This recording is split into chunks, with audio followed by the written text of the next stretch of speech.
Futurepreneur. We've reinvested 60 million for young entrepreneurs aged 18 to 39. Look, Filipinos can certainly take advantage of their services, including right here in BC. Maglalaan ng $60 million ang federal government sa loob ng 5 taon para sa programang Futurepreneur Canada, isang not-for-profit na mamimigay ng business financing, mentorship at iba pang suporta para sa mga edad 18 to 39 na Canadian citizen o permanent residents na gustong magbukas ng maliit na negosyo sa bansa.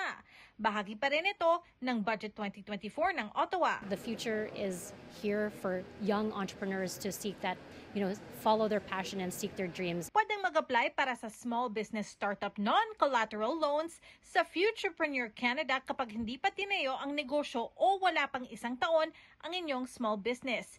May libreng training din ang Futurepreneur. Si Emilia Libonao ay isang small business owner sa Vancouver, British Columbia.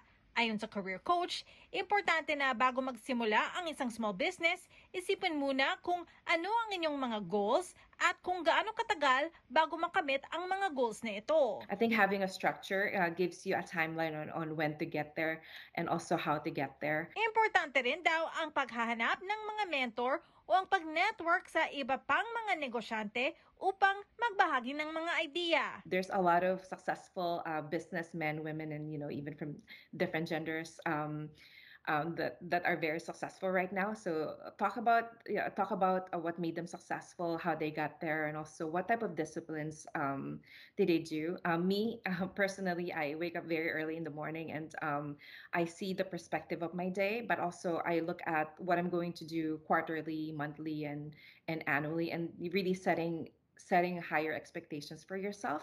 Makakatulong rin sa mga gustong magbukas ng negosyo ang pag-aaral ng technical writing para maintindihan kung paano gumawa ng business plan o proposals para mag-apply ng financing at iba pang bagay na kakailanganin para sa negosyo. If you look at different certifications and yung mga major universities po in Canada, they now have short-term courses on technical writing. I think that would really help them prepare for that and will in turn make them successful po, when they apply for an actual loan with the government or financial institutions in Canada.